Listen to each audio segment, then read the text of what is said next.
Pareciera ser que Benjamín vivió como personaje secundario, sin embargo, Dios lo utilizó.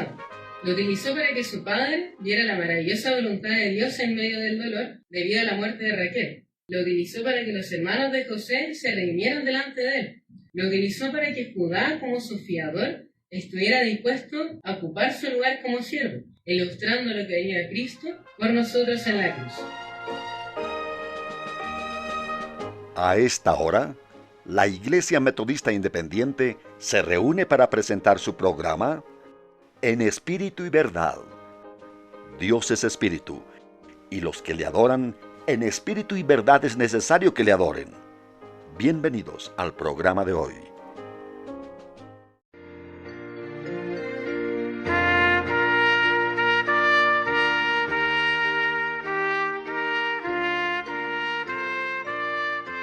Génesis 35:18, leeremos todos juntos ese pasaje. Dice así: Y acaeció que al salírsele del alma, pues murió, llamó su nombre Benoni, mas su padre lo llamó Benjamín. Amén.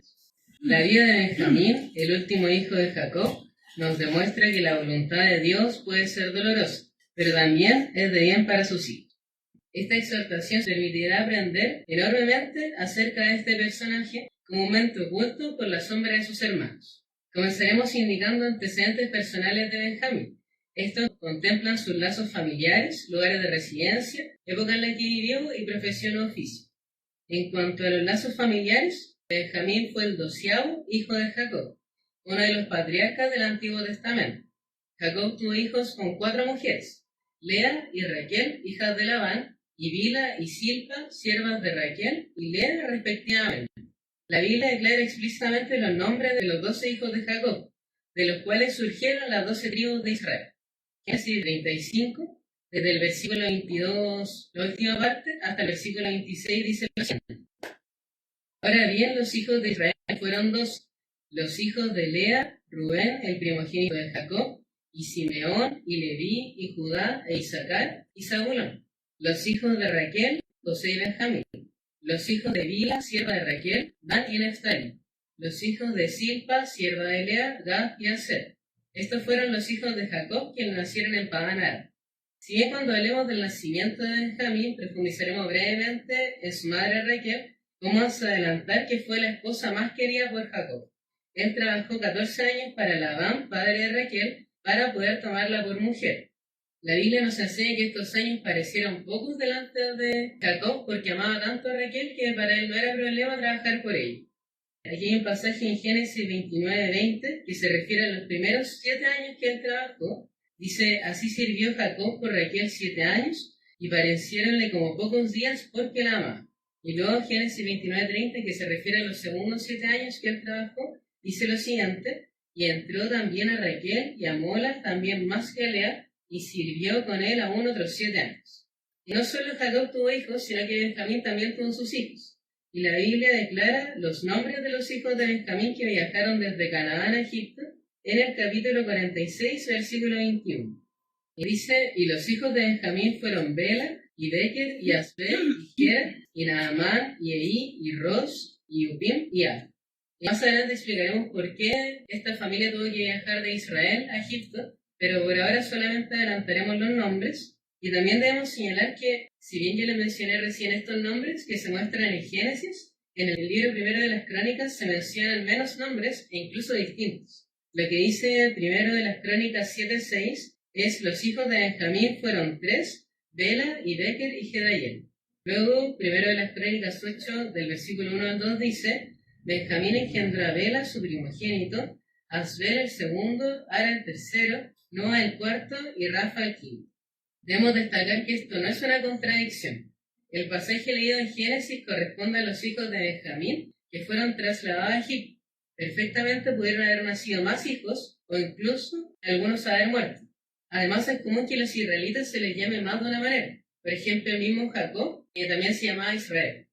De todos modos, sabemos que Benjamín tuvo hijos, es decir, tuvo descendientes. Y también quería señalar que en primero de las Crónicas 7 habla acerca de un conteo de los hijos de Israel, por decirlo así, en el cual se da la genealogía, mientras que primero en las Crónicas 8 se enfoca principalmente en el rey Saúl, que fue un descendiente de Benjamín. Entonces ahí también podemos explicar por qué la diferencia entre los dos pasajes. Ahora mencionaremos un poco acerca de la descendencia de Benjamín. De la descendencia, es decir, de los hijos que tuvo Benjamín y los hijos a su vez que tuvieron estos hijos, se forma la descendencia de Benjamín, y esta tribu, la tribu de Benjamín, presenta personajes relevantes en las Escrituras. Por ejemplo, Ahod, que fue el segundo juez de Israel, Saúl, que les adelantaba antes, él fue el primer rey de Israel, y el apóstol Pablo también era de la tribu de Benjamín. Y aquí yo tengo los pasajes que indican como la procedencia, pero solamente voy a señalar el de Pablo. Filipenses 3:5 dice: circuncidado el 8º día del linaje de Israel, de la tribu de Benjamín, hebreo de hebreos, cuanto a la ley fariseo. Y bueno, aquí menciona Pablo que él era de la tribu de Benjamín. Ahora pasaremos a los lugares, que en realidad son lugares de residencia. También vamos a explicar por qué eran varios lugares de residencia. Posteriormente explicaremos detalladamente el nacimiento y vida de Benjamín. Sin embargo, en este punto adelantaremos que Benjamín nació en Betlehem, vivió en Canaán y luego en Egipto, específicamente en la tierra de Gosén. Probablemente murió en tierra de Egipto, y no tenemos certeza de su sepultura, pudo haber sido en Egipto, como también lo pudieron haber devuelto a la tierra de Canaán, pero no es relevante. Cabe destacar que nació en el mismo lugar que Jesús, y aunque sea inesperado, tenemos en la historia de Benjamín imagen de lo que iba a ser Cristo en la cruz. Época en la que vivió. Benjamín vivió en la época de los patriarcas, los cuales fueron Abraham, Isaac y Jacob. Benjamín fue contemporáneo al último de ellos, a Jacob, quien fue su padre. Esta época se caracterizó por un constante peregrinaje. Por eso es que Benjamín vivió en varios lugares. Estuvo en Betlehem, después estuvo en Canaán y después estuvo en Egipto. Dios había declarado a los patriarcas que serían padres de mucho pueblo y habitarían en grandes tierras, pero ellos no conocían ningún detalle. Los patriarcas no sabían que la tierra que se les heredaría era la misma en la que vivían como extranjeros. Esto se entiende en la epístola a los Hebreos, capítulo 11, versículo del 8 al 10. Este dice: por la fe Abraham, siendo llamado, obedeció para salir al lugar que había de recibir por heredad y salió sin saber dónde ir.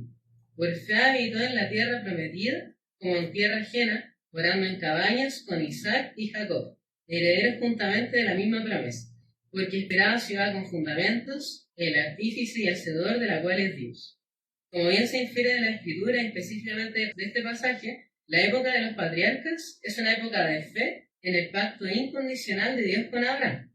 Y este pacto se repite varias veces en Génesis, y una de las primeras veces en la que se señala es en el capítulo 12 del versículo 1 al 3. Dice: empero Jehová había dicho a Abraham: vete de tu tierra y de tu parentela y de la casa de tu padre a la tierra que te mostraré, y haré de ti una nación grande, y bendecirte he, y engrandeceré tu nombre, y será bendición, y bendeciré a los que te bendijeren, y a los que te maldijeren maldeciré, y serán benditas en ti todas las familias de la tierra. Ahora pasaremos a la profesión o oficio que tenía Benjamín. Los patriarcas y sus familias durante su peregrinaje debían encargarse de colaborar con alimentos, refugio, entre otras cosas. Benjamín también debió haber apoyado a su padre y hermanos en estas labores. Más adelante vamos a mencionar un detalle acerca de esto que igual es importante. Pero ahora pasaremos a la vida de Benjamín. Debo señalar que aparecen muchos personajes. El padre de Benjamín era Jacob, que también se llama Israel, pero lo mencionaremos como Jacob en la exhortación. Su madre era Raquel, la esposa que Jacob más amaba. Su hermano directo, que era hijo de la misma madre, fue José. José también fue hijo de Raquel. Y él tuvo más hermanos, que eran en total 12, pero yo les voy a destacar a 3 de ellos, que son hijos de Lea, otra esposa que tuvo Jacob. Y estos hermanos fueron Judá, Simeón y Rubén. Y ahora pasaremos con el nacimiento de Benjamín, ya señalando más detalles acerca del lugar y acerca de su nombre, que también es algo muy importante. Benjamín nació cuando la casa de Jacob estaba viajando desde Betel hacia Efrat, específicamente cuando restaba media legua de tierra para llegar a Efrat. Génesis 35:16 dice: y partieron de Betel, y había aún como media legua de tierra para llegar a Efrat, cuando parió Raquel y hubo trabajo en su parto. Ahí le indica que hubo trabajo en su parto, es decir, se presentaron complicaciones. Y estas fueron graves, tan graves que provocaron la muerte de Raquel. Y este fue un giro inesperado en la vida de Jacob y su familia. Ya les mencionaba de que Raquel era la mujer que Jacob más amaba. Él había trabajado 14 años por ella y ni siquiera le fue difícil por lo mucho que la amaba. Y este fue un evento doloroso que llevó a Raquel en su último aliento a nombrar a su hijo Benoni, que significa hijo de mi dolor. No obstante, Jacob cambió el nombre a Benjamín, que significa hijo de la diestra. El versículo 18 del capítulo 35 de Génesis dice: y acaeció que al salírsele el alma, pues murió, llamó su nombre Benoni, mas su padre le llamó Benjamín. Ya les dije que Benjamín significa hijo de la diestra. ¿Qué significará ser hijo de la diestra? Bueno, la palabra diestra se refiere directamente a la mano derecha. Si bien Dios no tiene órganos humanos, se ocupa muchas veces un lenguaje antropomórfico, y quiere decir que es darle como partes humanas, que en verdad son símbolos acerca de un atributo de nuestro Dios. Y en este caso, la mano derecha es un símbolo de ejecución de su voluntad entre los hombres. Y para que no nos confundamos, ahora voy a explicar un poco acerca de esto, de la diestra. Y por eso me voy a pasar al libro de los Salmos, en el cual aparece un pasaje en el capítulo 77, versículo 10, que dice lo siguiente: y dije, enfermedad mía es esta, traeré pues a la memoria los años de la diestra del Altísimo. Este salmo fue escrito por un músico que se llamaba Asaf, y él estaba cuestionando la misericordia de Dios, pensando que ésta tenía término. En contraposición, la Biblia nos enseña que la misericordia de Dios se renueva cada mañana. Lamentaciones 3, 22 al 23 dice: es por la misericordia de Jehová que no somos consumidos, porque nunca decayeron sus misericordias, nuevas son cada mañana, grande es tu fidelidad. Asaf, comprendiendo que la misericordia de Dios no se había acabado, sino que su percepción estaba equivocada, empezó a recordar los años de la diestra del Altísimo, es decir, todas las veces que había visto la voluntad de Dios actuar en favor suyo. No debemos olvidar que los pensamientos de Dios son de paz y no de mal. Jeremías 29:11 dice: porque yo sé los pensamientos que tengo acerca de vosotros, dice Jehová, pensamientos de paz y no de mal, para daros el fin que esperáis. La Biblia no declara qué fue lo que pensó Jacob cuando Benjamín nació y Raquel murió. Sin embargo, se aprecia que no experimentó enojo por su hijo recién nacido. Pienso que Jacob también, como lo hizo el músico Asaf, recordó los años de la diestra del Altísimo, viendo la misericordia de Dios a lo largo de los años que pudo compartir con Raquel. Probablemente por eso llegó a la conclusión de que incluso el evento doloroso de la muerte de Raquel estaba dentro de la voluntad de Dios. Con el objetivo de entender los principales eventos de la vida de Benjamín, es fundamental conocer a grandes rasgos la historia de José. José fue el primer hijo de Raquel y el 11º hijo de Jacob. Por lo tanto, era hermano directo de Benjamín, tenían el mismo padre y la misma madre. José gozaba del favoritismo de su padre Jacob, posiblemente por haber sido hijo de la difunta Raquel, que ya le mencionaba que era la esposa que más amaba. El favoritismo hacia José despertó la envidia de sus hermanos, los cuales llegaron a vender a su hermano a hombres ismaelitas, quienes a su vez vendieron a José en Egipto. La excusa que dieron los hermanos de José a su padre Jacob fue que alguna bestia le había hecho daño y le mostraron sus ropas ensangrentadas. Eso aparece en Génesis 37, ahí se muestran varios detalles, pero ahora yo quiero leer el versículo 35. Dice así: y levantáronse todos sus hijos y todas sus hijas para consolar. Esto se refiere a cuando ya Jacob recibe la noticia, recibe los hermanos de José, le dicen que quizá había sido una bestia, que le había hecho daño, y por eso le muestran como sus ropas con sangre, porque habían matado a un cabrito para encubrir lo que ellos habían hecho. Y aquí aparece este pasaje, que se levantaron todos sus hijos y todas sus hijas para consolarlo, mas él no quiso tomar consolación, y dijo: porque yo tengo de descender a mi hijo enlutado hasta la sepultura, y lloró los su padre. Jacob mantiene este luto por un largo tiempo, y veremos que en cierta manera se mantiene en la vida de Benjamín. Posteriormente, ahora volviendo a José, él trabajó diligentemente para el capitán de la guardia de Faraón. Recordemos que fue vendido a los ismaelitas y después vendieron a Egipto. No obstante, debido a un engaño de la esposa de este guardia, José fue llevado a prisión. En este lugar, José manifestó su talento para interpretar sueños, con el cual llegó a revelar los sueños de Faraón. Este llevó a que Faraón lo liberara de la cárcel, convirtiéndolo en el segundo al mando. Podemos indicar que José era un profeta contemporáneo de Benjamín, pues en su adolescencia había soñado que sus padres y hermanos se inclinaban a él. Génesis 37, del 9 al 10 dice: y soñó aún otro sueño, y contólo a sus hermanos diciendo: he aquí que he soñado otro sueño, y he aquí que el sol y la luna y 11 estrellas se inclinaban a mí. y contólo a su padre y a sus hermanos, y su padre le reprendió y dijo: ¿Qué sueño es este que soñaste? ¿Hemos de venir yo y tu madre y tus hermanos a inclinarnos hacia tierra? Esta profecía se cumplió, cuando en tiempos de hambruna los hijos de Jacob fueron enviados a Egipto. En este momento Jacob, aún dolido por la desaparición de José, no envió a Benjamín.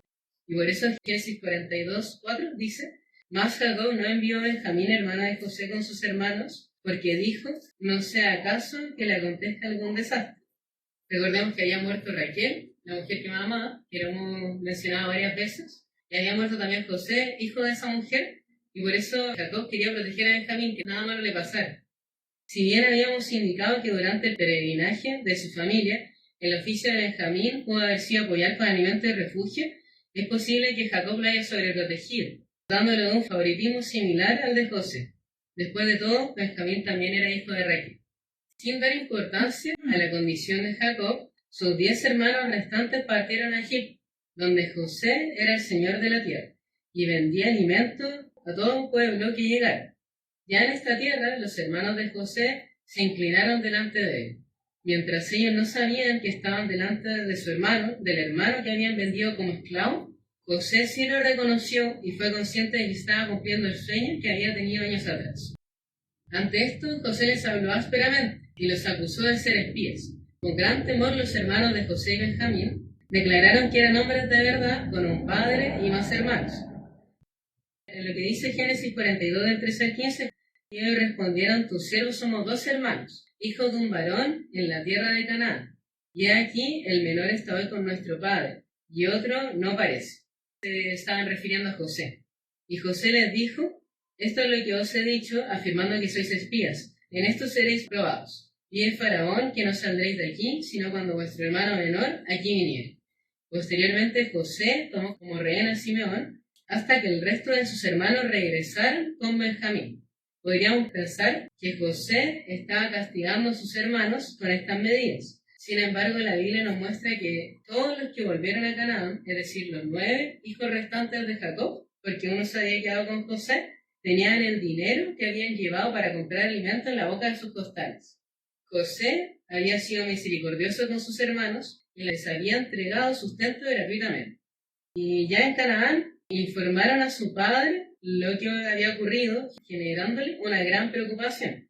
Lo que decía aquí Jacob en Génesis 42:36 es lo siguiente: habéisme privado de mis hijos, José no parece, ni Simeón tampoco, y a Benjamín le llevaréis. Contra mí son todas estas cosas. Jacob se estaba negando a que su hijo Benjamín viajara a Egipto.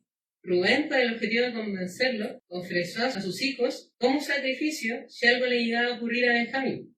No obstante, Jacob se mantenía firme en su decisión. Benjamín no iba a ir con ellos.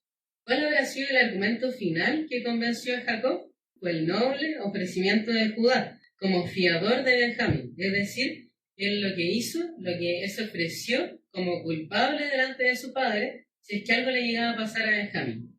Génesis 43, del 8 al 9 dice: entonces Judá dijo a Israel su padre: envía al mozo conmigo, y nos levantaremos y iremos a fin que vivamos, y no muramos nosotros, y tú y nuestros niños. Yo lo fío. A mí me pedirás cuenta de él. Si yo no te lo volviere y lo pusiere delante de ti, seré para ti el culpante todos los días.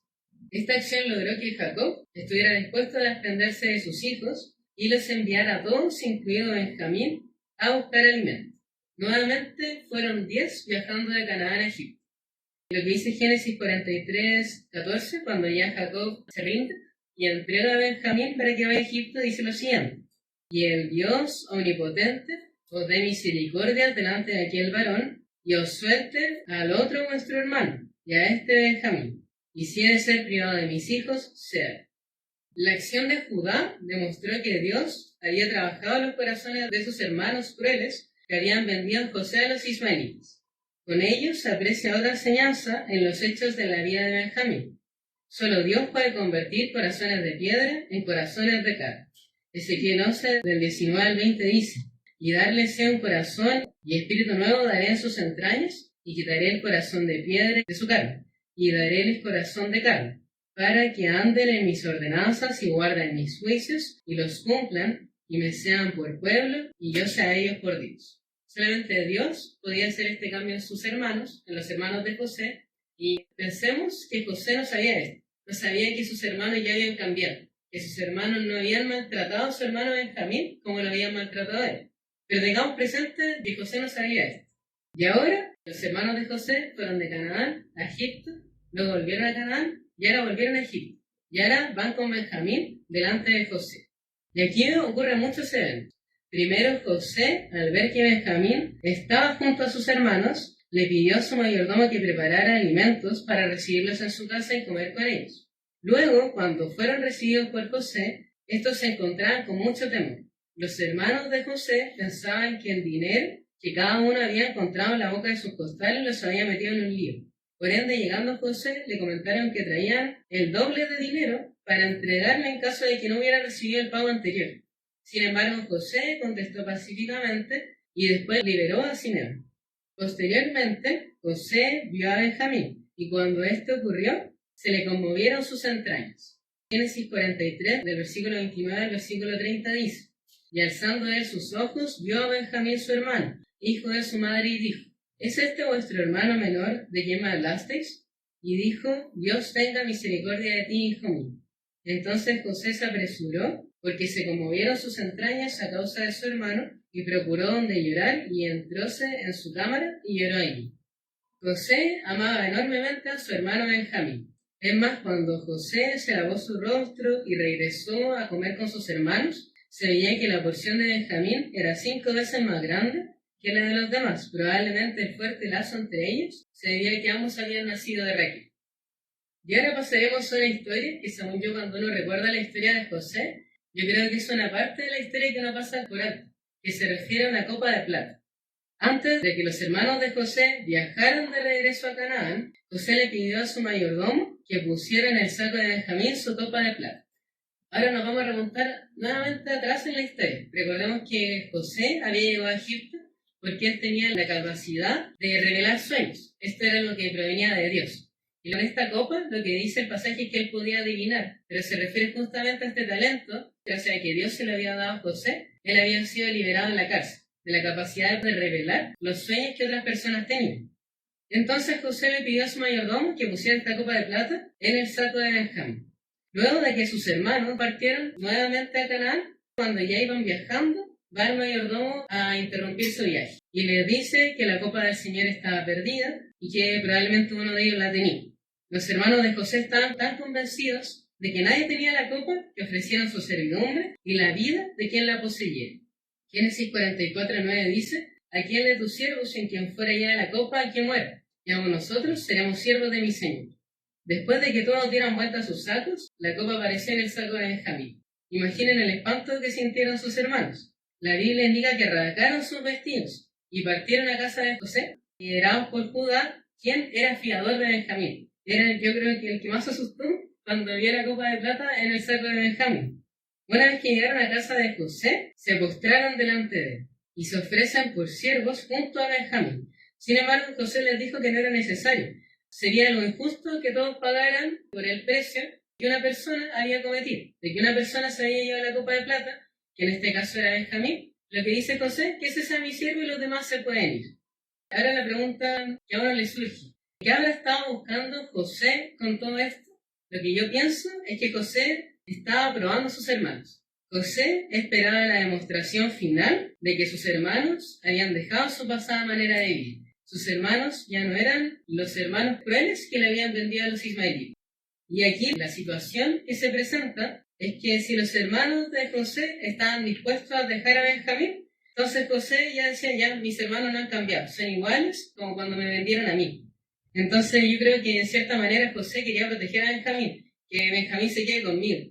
Y yo aquí veo en José un gran sacrificio, porque José estaba dispuesto a dejar de ver a su padre Jacob por proteger a su hermano, si es que sus hermanos no habían cambiado. En otras palabras, José les dejó en bandeja para que le hicieran a Benjamín lo mismo que le habían hecho a él. No obstante, los hermanos de José se habían cambiado. Judá le reveló a José que Jacob amaba enormemente a Benjamín. Él había nacido en su vejez, había quedado solo de su madre y su hermano había muerto. Génesis 44:20 dice: Y nosotros respondimos a mi Señor: tenemos un padre anciano y un mozo que le nació en su vejez, pequeño aún, y un hermano suyo murió, y él quedó solo de su madre, y su padre lo ama. Además le dijo con toda certeza que su padre iba a morir si no veía a Benjamín, pues su alma estaba ligada a él. Esto no solo demostraba preocupación por Benjamín, sino que también por su padre Jacob. Génesis 44, del 30 al 31 dice: Ahora pues, cuando llegare yo a tu siervo, mi padre, y el mozo no fuere conmigo, como su alma está ligada de él, sucederá que cuando no vea al mozo, morirá. Y tus siervos harán descender las canas de tu siervo, nuestro padre, con dolor a la sepultura.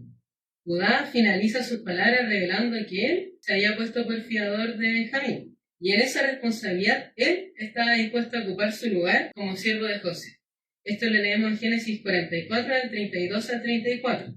Como tu siervo salió por fiador del mozo con mi padre, diciendo, si no te le volviere, entonces yo seré culpable para mi padre todos los días. Por tanto, que quede ahora tu siervo por el mozo, por siervo de mi señor, y que el mozo vaya con sus hermanos. Porque, ¿cómo iré yo a mi padre sin el mozo?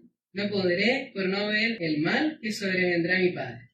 Y en esta parte de la historia, no sé si lo notan, pero esta imagen de lo que haría Cristo por nosotros en la cruz. Cristo ocupó nuestro lugar. Como Judá estaba dispuesto a ocupar el puesto de Benjamín como siervo de José, Cristo estuvo dispuesto y ocupó nuestro lugar en la cruz.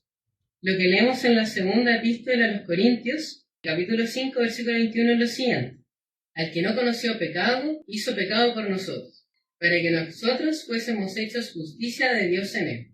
Nosotros debíamos recibir la muerte. Nosotros debíamos ser siervos de José, por decirlo así, porque la paga del pecado es muerte. Sin embargo, la dádiva de Dios es vida eterna a través del sacrificio de Jesús. Dice Romanos 6:23, porque la paga del pecado es muerte, mas la dádiva de Dios es vida eterna en Cristo Jesús, Señor nuestro. Judá estaba dispuesto a ocupar el lugar de Benjamín. Sin embargo, la historia nos muestra que no fue dejado como siervo de José. ¿Y por qué? Porque los hermanos de José habían superado la prueba. Le demostraron a José que eran diferentes. Ya no eran los que le habían vendido como esclavo. En este punto de la historia, la Biblia declara que José ya no podía contenerse. Por ende, hizo salir a todos los que estaban en la habitación, quedando solo con sus hermanos, y estalló en llanto. Dice Génesis 45:2, para que dimensionen cuán grande fue el llanto de José. Entonces se dio a llorar a voz en grito, y oyeron los egipcios, y oyó también la casa del faraón. Todos escucharon el lloro de José. En ese instante, para sorpresa de sus hermanos, José se dio a conocer, sin expresar ningún rencor hacia ellos. Génesis 45, del 3 al 4 dice lo siguiente: Y dijo José a sus hermanos, yo soy José, ¿vive aún mi padre? Y sus hermanos no pudieron responderle, porque estaban turbados delante de él. Entonces dijo José a sus hermanos, llegaos ahora a mí, y ellos se llegaron. Y él dijo, yo soy José vuestro hermano, el que vendisteis para Egipto. José también les señaló que vendrían más años de hambruna. Recordemos que por los tiempos de hambruna fue que los hermanos de José tuvieron que viajar a Egipto. Y por eso es que José había sido enviado a Egipto. Por eso es que José había sido vendido a los ismaelitas, y después los ismaelitas lo vendieron a Egipto. José por fin había entendido por qué había llegado hasta ese lugar.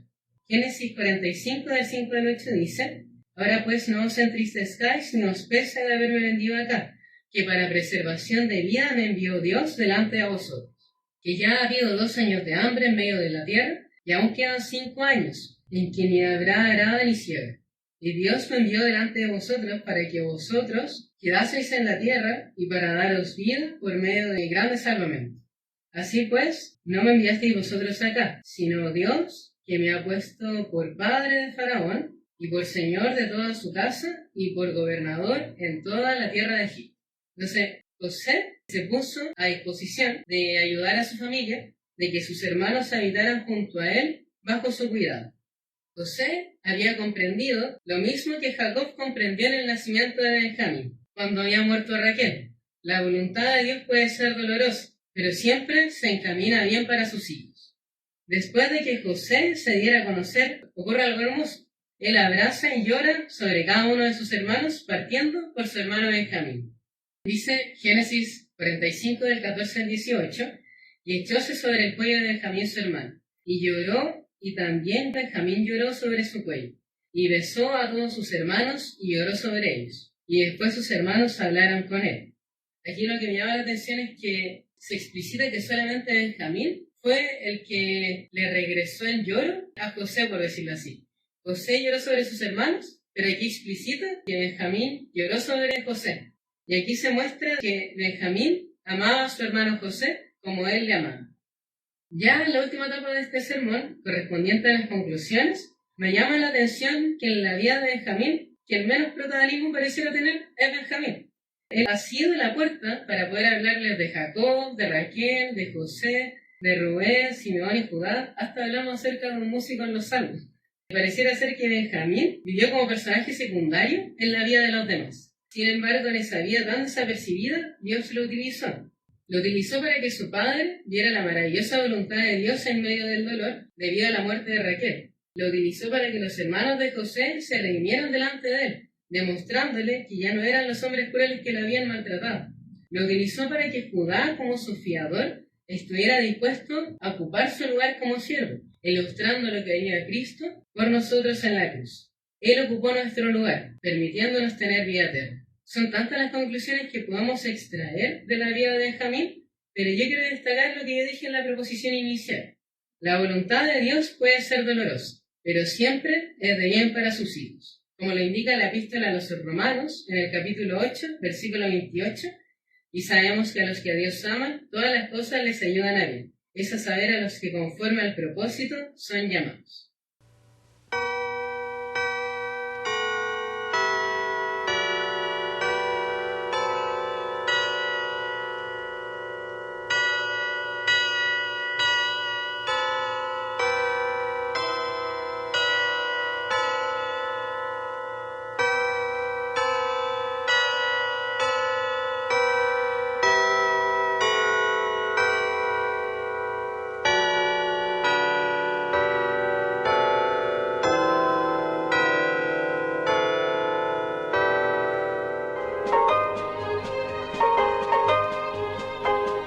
Hasta aquí, la Iglesia Metodista Independiente ha presentado En Espíritu y Verdad. Dios es Espíritu, y los que le adoran, en espíritu y verdad es necesario que le adoren. Que el Señor les bendiga.